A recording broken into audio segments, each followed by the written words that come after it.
Hey everybody, it's Maymoney back again for another discussion video. This time I'm talking about the 100 season 4 episode 3 entitled Horsemen. I'm still in my car. I don't feel like editing my video right now. I'll probably take a nap after I record this, but I decided, like, since the episode's still fresh in my head, I might as well, sorry, itchy nose. I might as well, talk about it a little bit. So 1 second. Okay.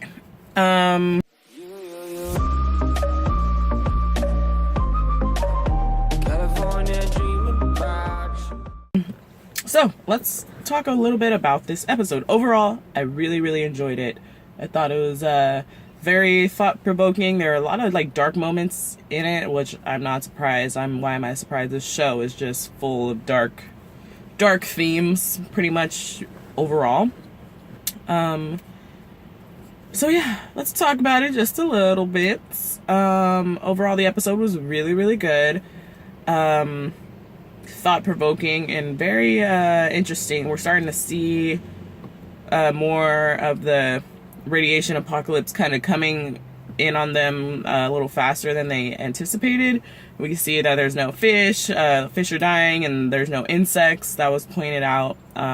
So they're starting to see signs of, the end pretty much coming very quick. And so the basis of this episode was pretty much Raven trying to get the Ark back into good shape, but they are only able, since they don't have the hydro generator, they only are able to have 100 people in the Ark, so they have to make a freaking list of the people that are gonna be able to stay there, which is just crazy. Nobody should really have to make that kind of decision. That's just really fucked up. So yeah, but we start over. Also, we have a lot of stuff in polis, so I'm gonna start in polis and talk about that. So there's this fight over the flame and everything, with Ilion. He wants to destroy the flame because he just kind of wants revenge. He's not really trying to have no more technology trying to fuck people up, which I totally understand. I get it. And, I kind of get where he's coming from. Do they really need the flame? Do they really need it, to have a commander? I feel like you'd be okay without it. You gotta figure something out. And that's kind of where Rowan's coming from. He's like, well, if we're all fucking dead, it don't really matter who the fuck has the flame or whatever. So he's just trying to put up this front for now until Clarke and everybody in Arkadia can figure out how they can save everybody. So yeah, so that's pretty much that.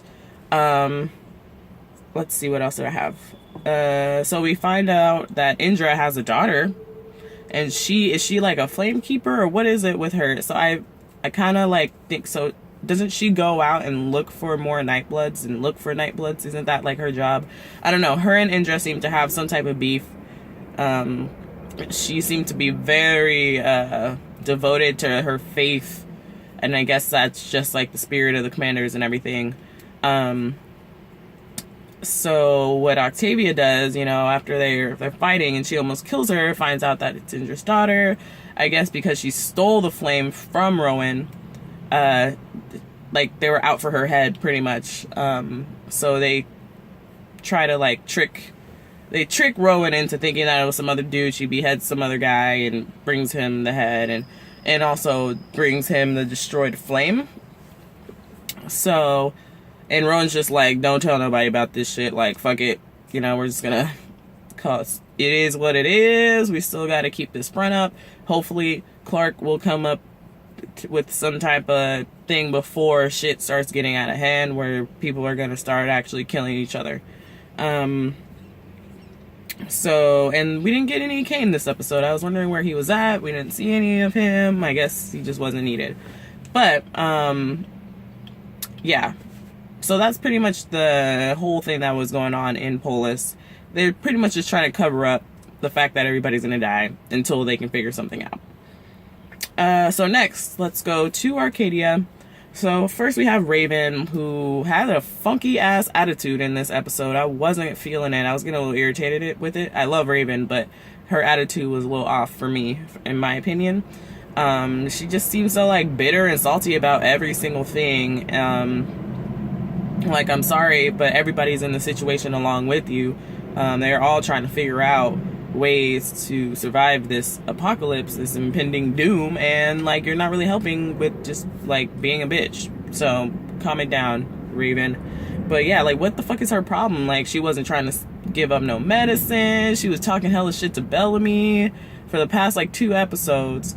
And if I were Bellamy, I'd be like, bitch, you need to just calm the fuck down. Like, I don't appreciate the way you talking to me. Like, what the fuck? And then she's like, oh, you gotta make the list, Clarke. You gotta make the death list or whatever. I'm like, what the fuck?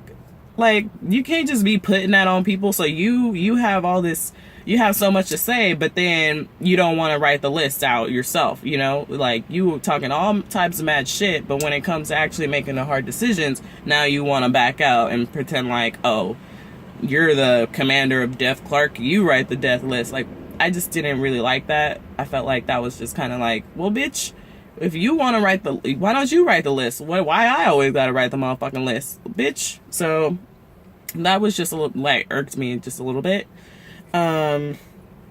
But so Luna comes back too. So we see Luna again. She's all fucked up from the radiation poisoning.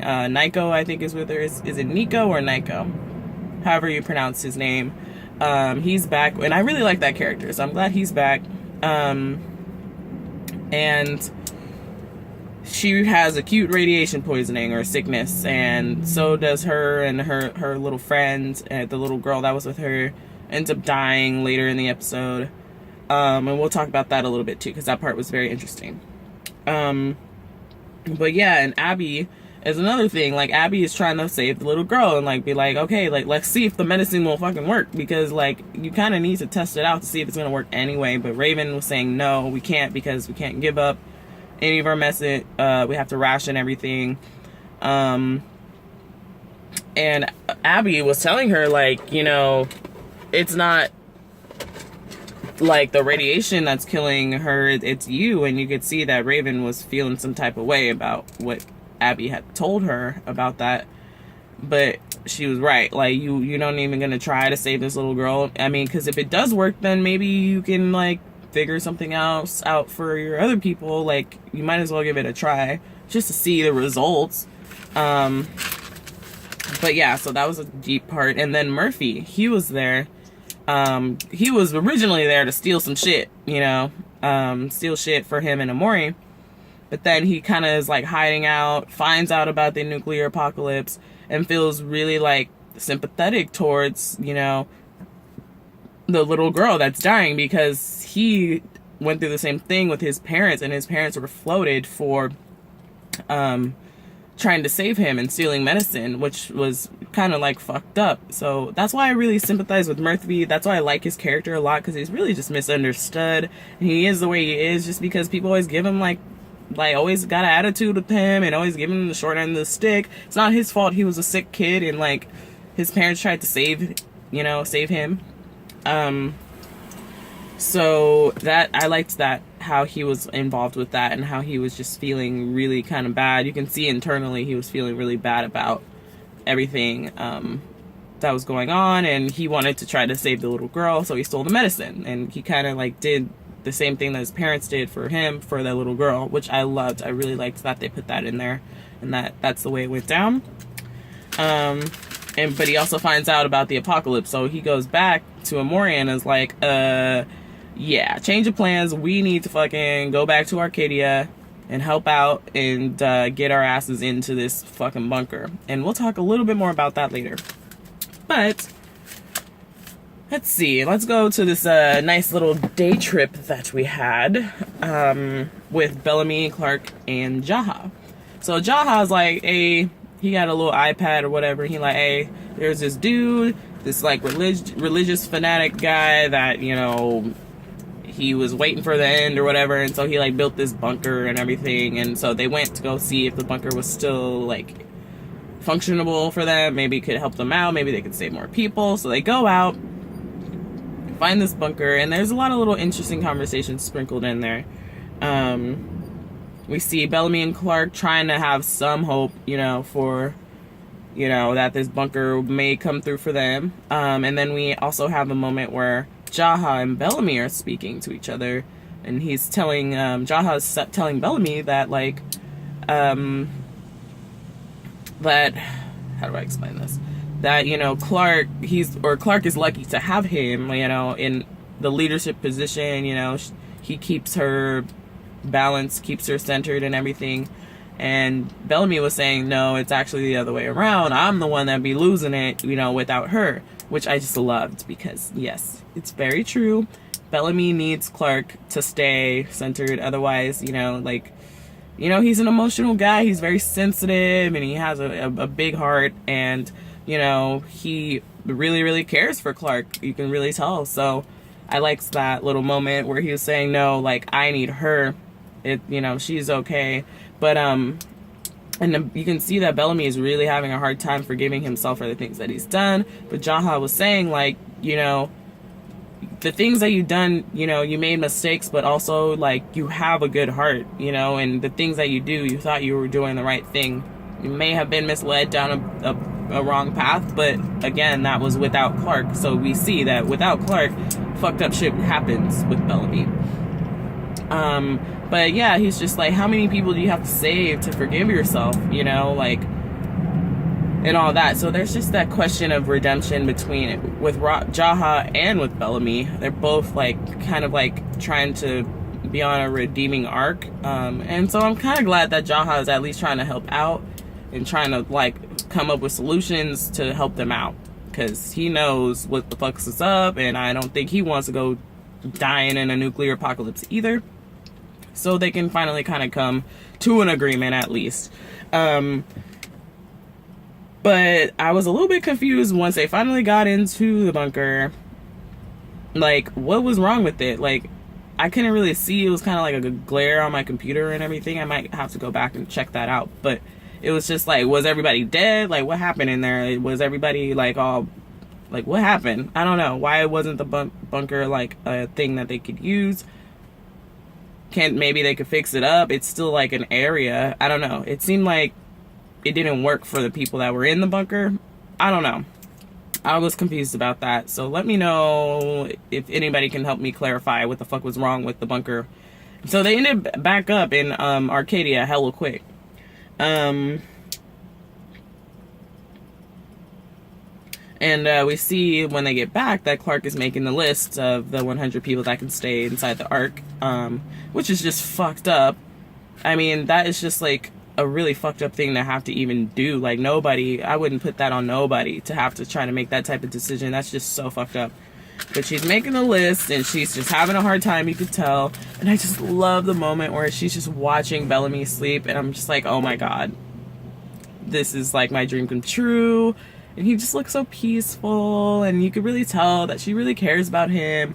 And so she put his name on the list, but she couldn't put her name, and she's having a hard time. So Bellamy wakes up and, like, really comforts her, and he's telling her, like, if I'm on that list, you're on that motherfucking list. Like, pretty much saying that he can't live without her, and that was kind of like a little theme that they were threading into their story arc this episode, is that Bellamy, he admitted to himself that he can't live without Clarke. Like, he needs her.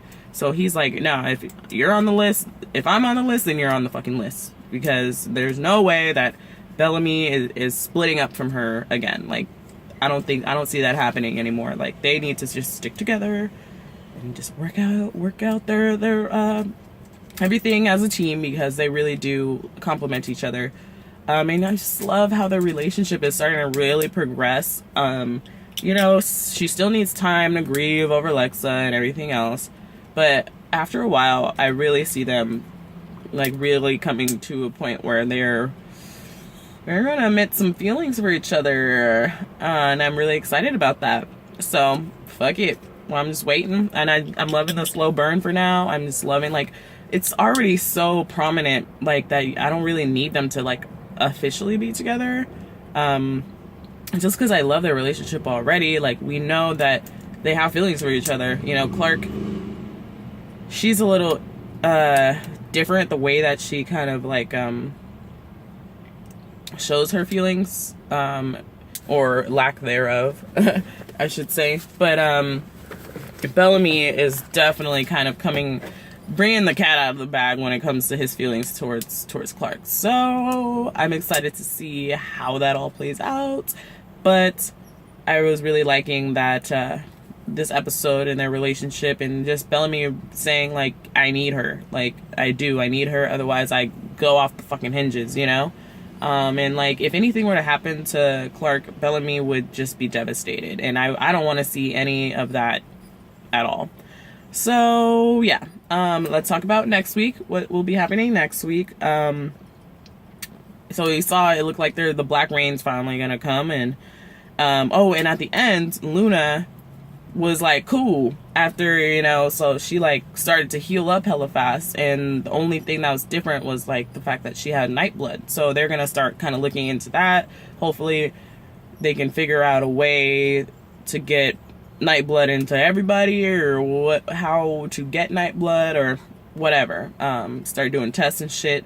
So I think they're gonna start kind of going in that direction of trying to figure out if the Nightblood can help everybody.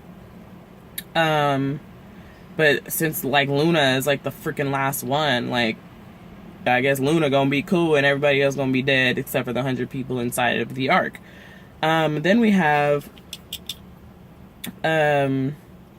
so I don't know what's up with Jasper, but he doesn't seem too happy about finding that list that Clarke made. But it's kind of like, you gonna write the motherfucking list? Who gonna write the list? Or like, you know, like, actually, I don't know about that list. I don't think they should even be making no fucking list.